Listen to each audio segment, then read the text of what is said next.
Are we in there? We're in there. What's up, guys?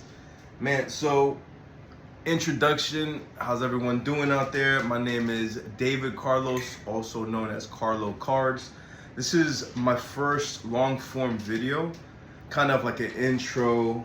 Really, I've been really meaning to do this over a year now. Start off in the hobby probably a year ago or so, and I'm really just trying to do a first take, not trying to do lots of editing. I'm not really savvy at that stuff. As I grow, definitely I will try to do more editing and stuff, but yeah. So I'm the bald guy, I'm the stuttering guy. I've been stuttering for a long time, ever since I was a kid. So what you're going to see is just raw dog me, who I am, kind of like my journey in the hobby so far, and just pretty much an intro. So because I'm not a planner, my better half is, so I'm a guy like most dudes, go with the flow, we gonna make everything happen. So why I'm saying that, because I pretty much put some questions here kind of to ask myself, kind of like a interviewing myself, which is kind of funny, but hey, let's go for it. So the first one is who I am.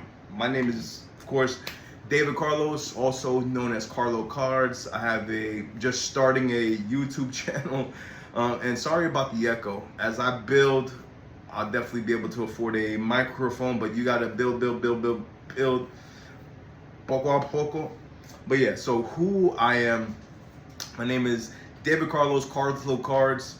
I am a father, I'm a husband, been married now, going on 8 years. So it's definitely exciting, and yeah, I'm just super excited about where we are. Definitely.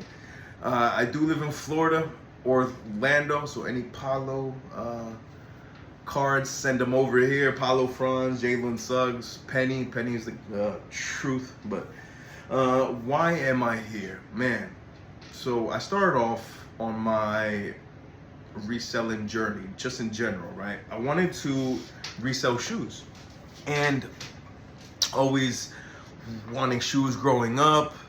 I wanted to be fresh and just overall have good shoes. I'm a Air Max 95 guy, 97 guy, 90 guy Jordans, but I couldn't afford those growing up.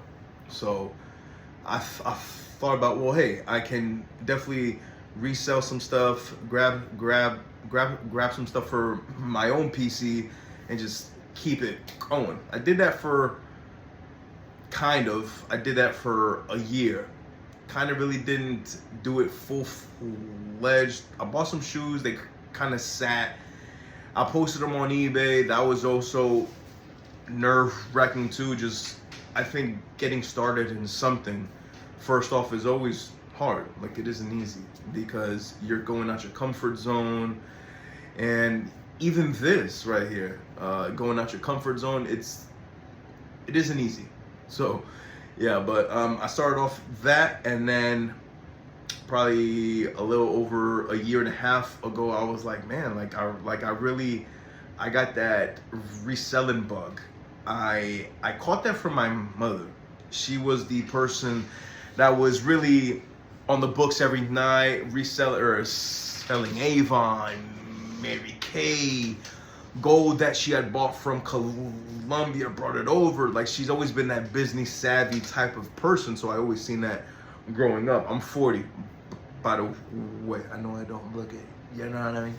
But yeah, so I seen her doing all of that, so I got that bug. So had to itch it.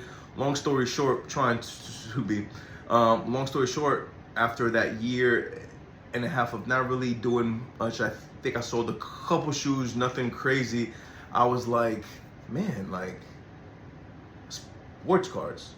Of course, I'm sure we all saw Gary Vee maybe 5-6 years ago talking about the big sports card surge that was coming, and I think we can all safely say that the brother was correct.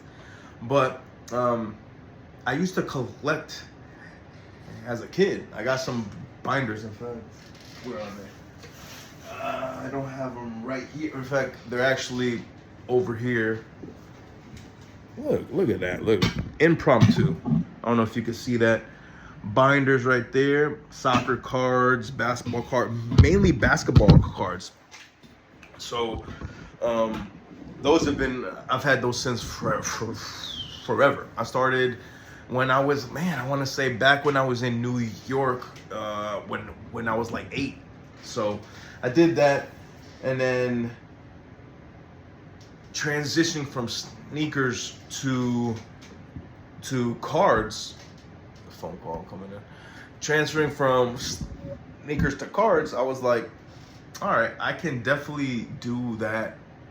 I love sports, just like we love sports. We love our baseball, basketball, football, soccer, hockey, whatever it is. I was like, wow, I can have inventory stacked up to the ceiling of shoes, or I can have inventory stacked up in my hand.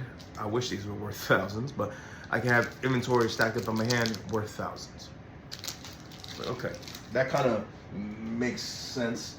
All in that, I just love sports. Like, I just love watching replays and highlights and old stuff and current stuff, and just like us all, we just love sports. So that's kind of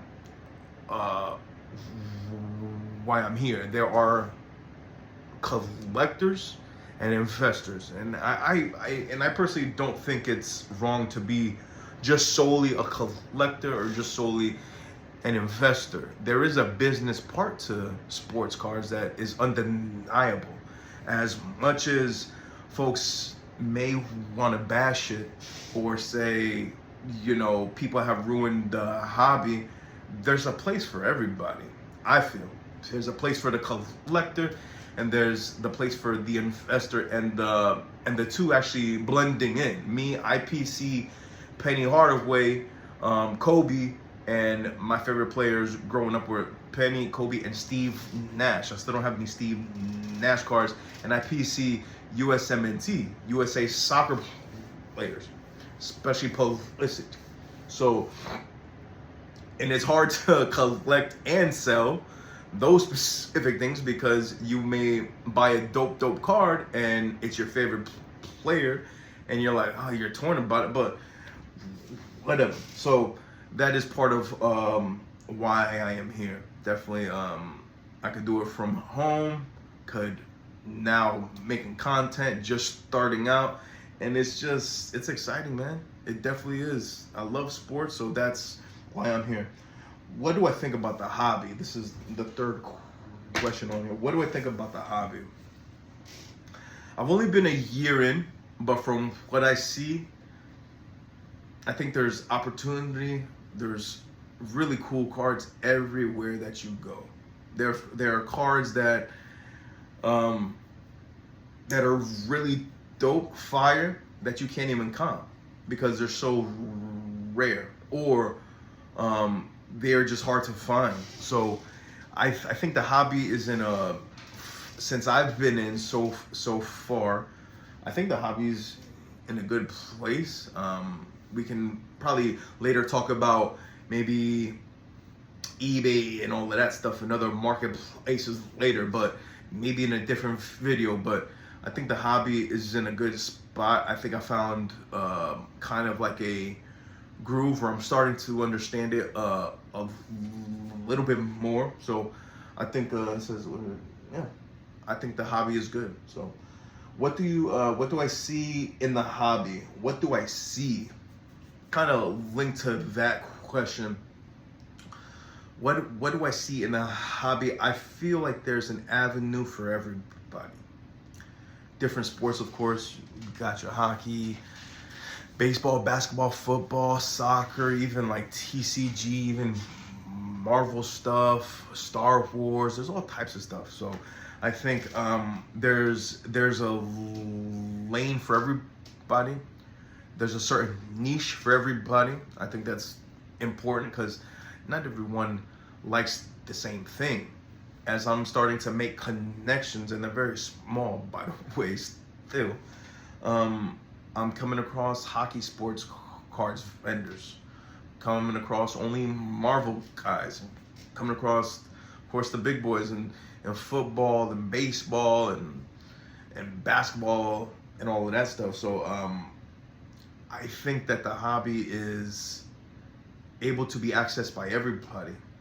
So, and any bracket that you're in, if you're just trying to buy singles of dollar cards or singles of five to $25 cards, I think there's a place for everybody. Or if you're just trying to buy boxes of wax, I mean, there's a place for everybody. Like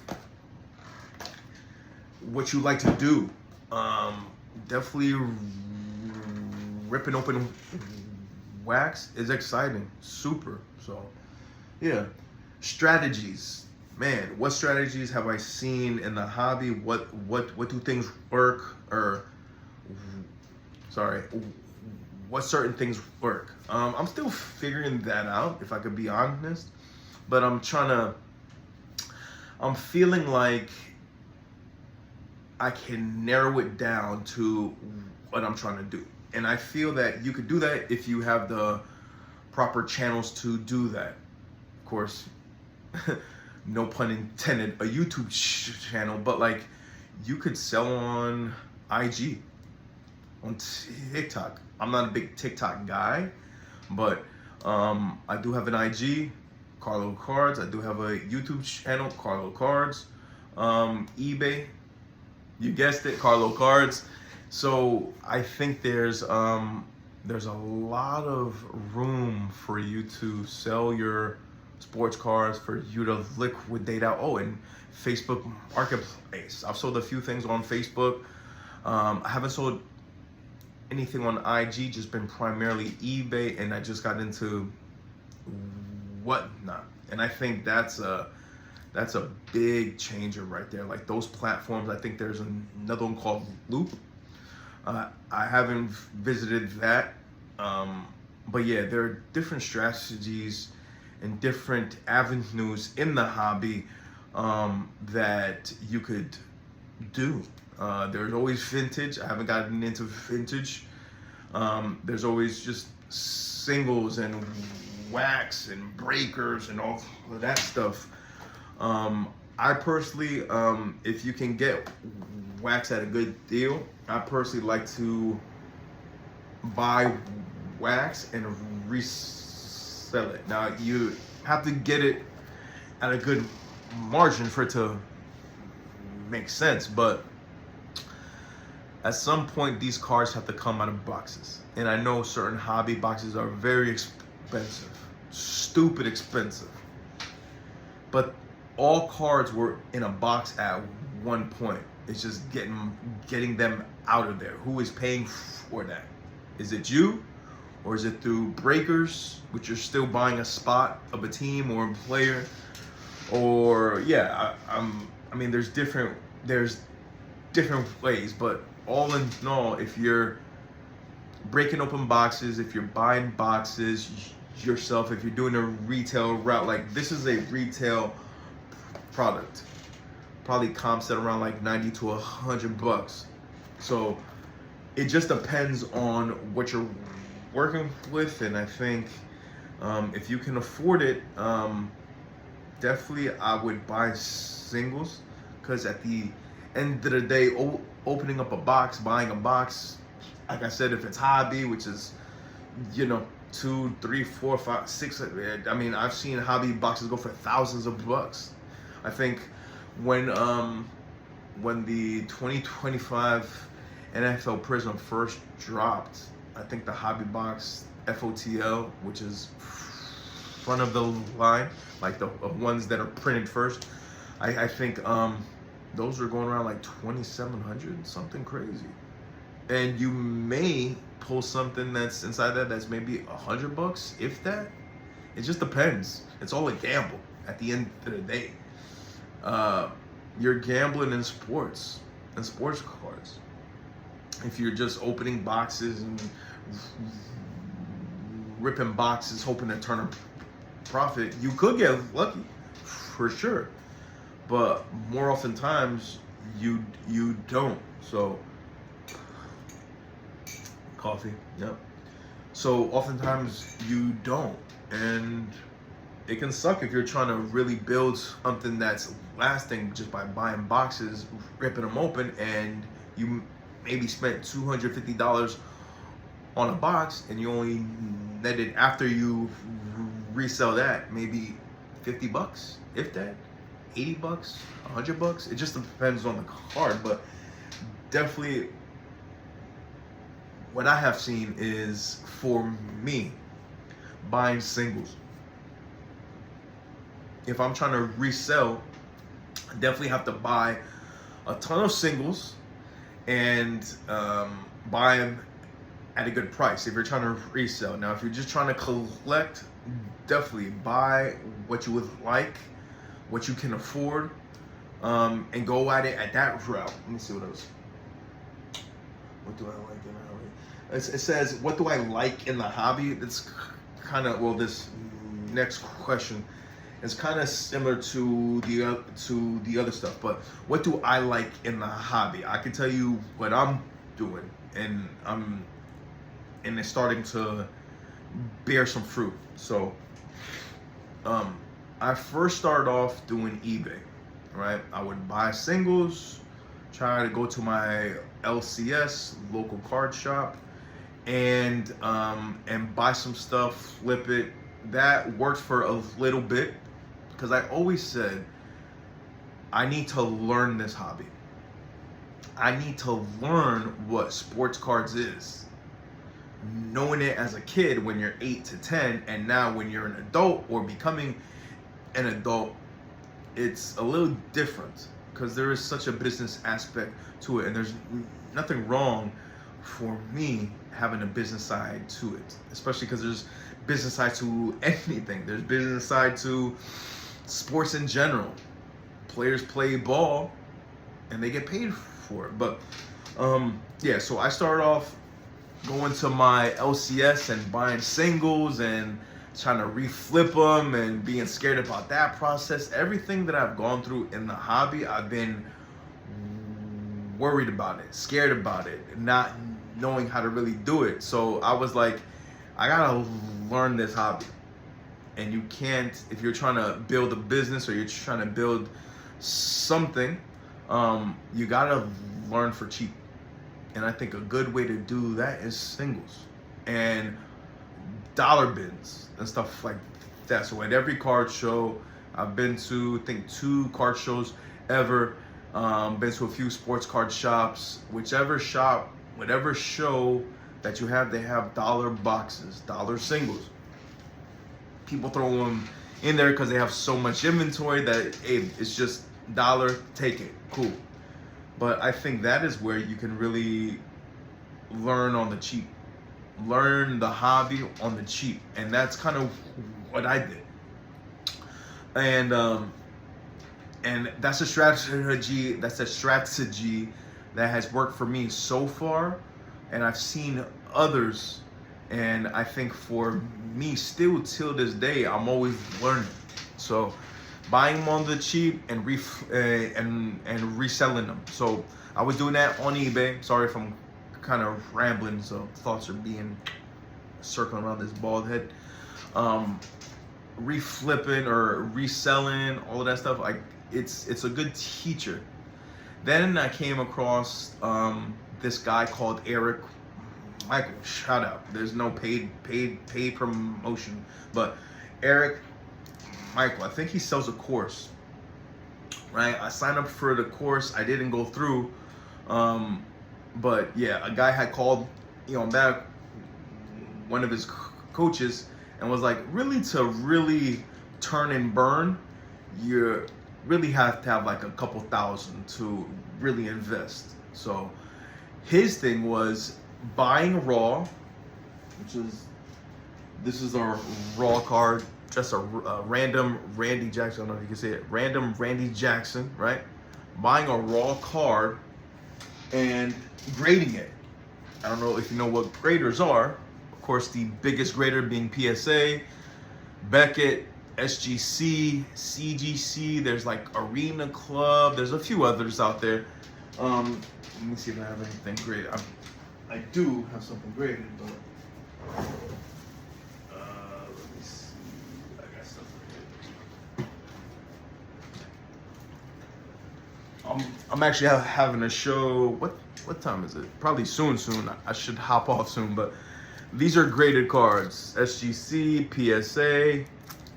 So these cards, you can buy them raw, right? Send them into these graders, and they come back graded. What happens is that you are creating margins, and that's what I truly found out. In order to resell anything, you have to have margins, right? So let's say a card is worth $10, you buy it for $5. Oh, okay, you can sell it for 10, 9, 8 bucks, make a small margin, and keep on going and doing that, right? But what if you could buy that card at $1 or $2? Now your margins increase from maybe 20 to 30% to 50 to 60%. In an ideal world, more margins create more income, right? So that you could just kind of reflip back into your business, into the hobby. So he is saying that's probably like the greatest avenue to create margins, and I kind of agree. I really do.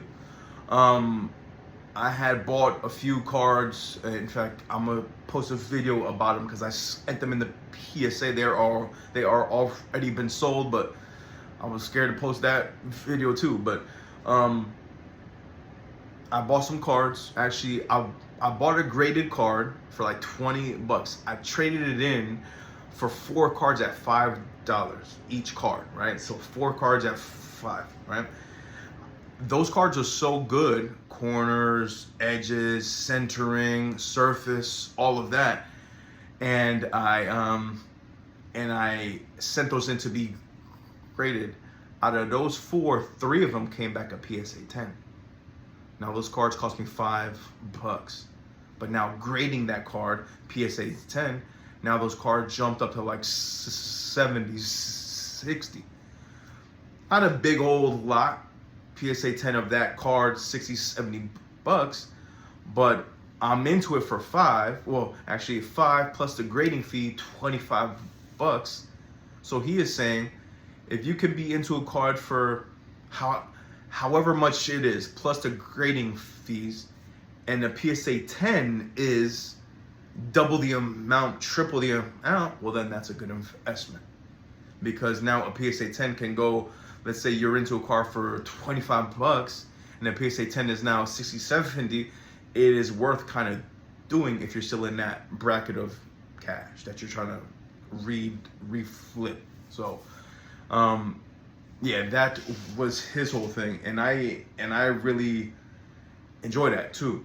But I got caught up trying to do too many strategies and this and that, or trying to skip a step, and I caught myself kind of going backwards when I should be steady on one strategy, keep on doing that until I can grow into something else. So saying all of that, I'm about to wrap up. This is why I'm here. This is why I'm in the hobby. I enjoy cards. I enjoy the collecting aspect, but I'm not gonna lie, the investor side is also very appealing. So definitely plan to grow, build, and just be an asset, man. Just being an asset to the community. I've gotten so much love in the hobby. This card right here was given to me. This is a 2022 Panini's Rookie and Stars SGC 9.5 Tom Brady out of 25, 23 on the print. It was given to me at a card shop. The guys knew that I was fresh. learning, and the dude's like, yo, here, bro, just have it. I'm like, what? Comps, I think around like $150, $100 or something like that. And I'm like, wow. So the love that I had gotten, I was like,